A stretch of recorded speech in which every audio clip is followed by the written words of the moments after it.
Hey friends, welcome back to my channel. And if you're new here, welcome, welcome, welcome.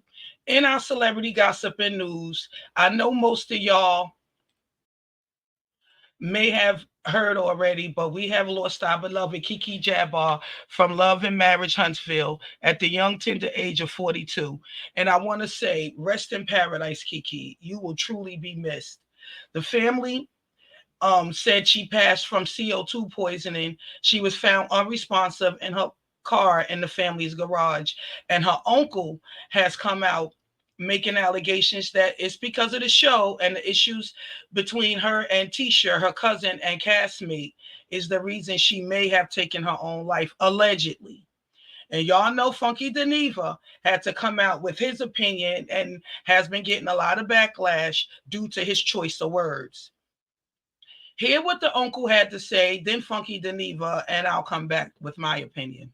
Her bullshit ass daughter, stay away from our family. Keep Keke name out of your mouth. Have the same energy that you showed towards her when she was alive. You don't love her. You never loved her. So don't even post that. Because if you loved her, it is no way possible that you can make up lies about her and her family and tell bits and pieces of information about her life that should be private to a family, but you fed it to these bloggers so they could ridicule her, cause her to have haters, cause people to disrespect her. That's what you did. And you pushed her. You pushed her to this. So we blame you. Absolutely. We blame you. She would be here if it wasn't for that stupid ass show. So, like I said,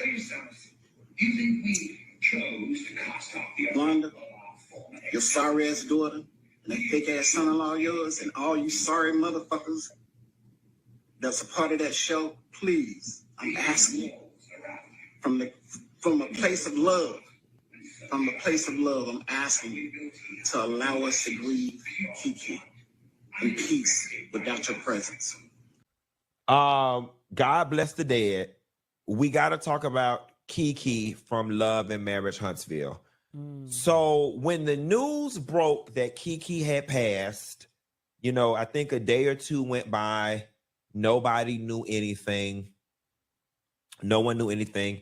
Then, one of her friends or somebody close to her, in an effort to refute the fact that in an effort to refute the rumors, not the fact, the rumors that she said friend / person revealed that Keke was found in her car running, unresponsive in the garage. Obviously, the woman hasn't even been deceased for a week yet. Everybody's trying to be relatively respectful and not write presumptuous things on the internet because the family has to see it. But each and every one of y'all would be a doggone lie if the moment y'all didn't hear found unresponsive in car in enclosed garage from CO2 poisoning that we did not think.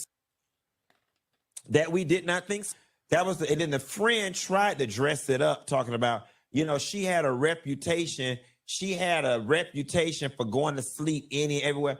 And I'm like, girl, listen, as much people as we know, and as much as some of us don't drink and drive, the hardest part is driving home. The point in which you got in the doggone car, at the point in which you got in the car, pulled it in the garage, let the garage down, then you fall asleep at that point. They said the car wasn't running well. Had it been running or had it not been running, if she done CO2, it was running at some point. So maybe it ran out of gas. Okay. Nevertheless, and I'm not trying to be funny because y'all know I love the Scotts and I love Wanda, but my relationship aside, if I did not know these people, okay, my thoughts would still be, it sounds like she offed herself in that doggone car. Didn't make it any better that her uncle then got on and said they don't want anyone from the cast at the funeral, and saying that the way they treated her and the way they isolated her left her mentally unstable and yada, yada, yada, yada. And she was broken and so on and so forth. And then, you know, basically alluding to the fact that the stress and the drama and all of that from the show is what drove her off the deep end. I'm going to tell you something, okay? And I hope that this doesn't come back to affect the relationship that I do have with the people over there. But I'm finna say this, and I'm just finna say it out loud. I don't feel no ways tired about Keke. I don't feel no ways tired. I don't feel no ways tired about any mental anguish that she experienced as a result of being on that show. And here is why. Because it's not like, oh, she was originally casted on the show and then all of this accidental stuff happened to her. No. Your cousin was on that show, minding her doggone business, doing her doggone thing. You wanted to be in the mix so bad that you were willing to even cross your cousin and go over there to the dark side. You went over there to the dark side, all right, and then you got to messing around over there, and they kicked your behind off the show after you were used and did your dirty work and your devilment. Then I guess the internet must have ate your behind alive and it became more than you can bear. I am sorry. I have a very hard time feeling bad for people with their self-induced issues. None of what Keke went through had to be. It was all self-induced. And I'm sorry. You are in charge of your mental well-being, your mental health, your esteem. If you already knew your esteem was towed down to the ground, if you already knew you was unstable and fragile, then you shouldn't have ran your behind up on that TV. Moreover, you shouldn't have ran up on the TV doing dark, nasty, dirty stuff that eventually came back to bite in the butt. I am sorry that a family is grieving. I am sorry that this woman didn't have any better ways to cope if she did, in fact, commit. However, nobody did nothing to you, baby.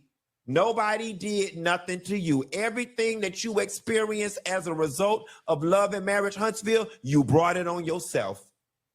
You brought it on yourself. And I'm sorry, you don't get to go off and do something tragic to yourself and then expect everybody to automatically change their position and have a whole bunch of doggone sympathy. I am sorry that that some children lost their parents. I am sorry that a husband lost their wife. But when it comes to Keke and whatever she may have been experiencing mentally, I don't feel no ways tired.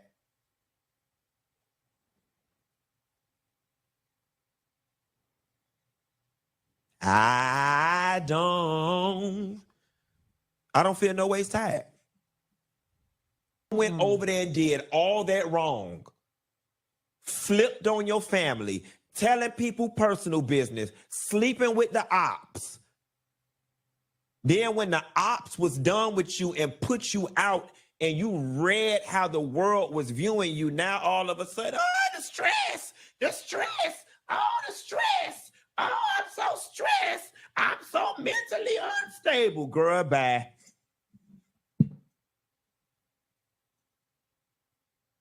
Girl, bye.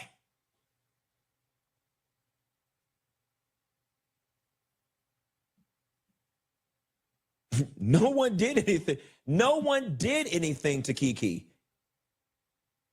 No one did anything to her. Everything she experienced, she brought on herself. So I know it sounds cold and I know it sounds callous, but the fact that she's deceased does not change what she did in the living.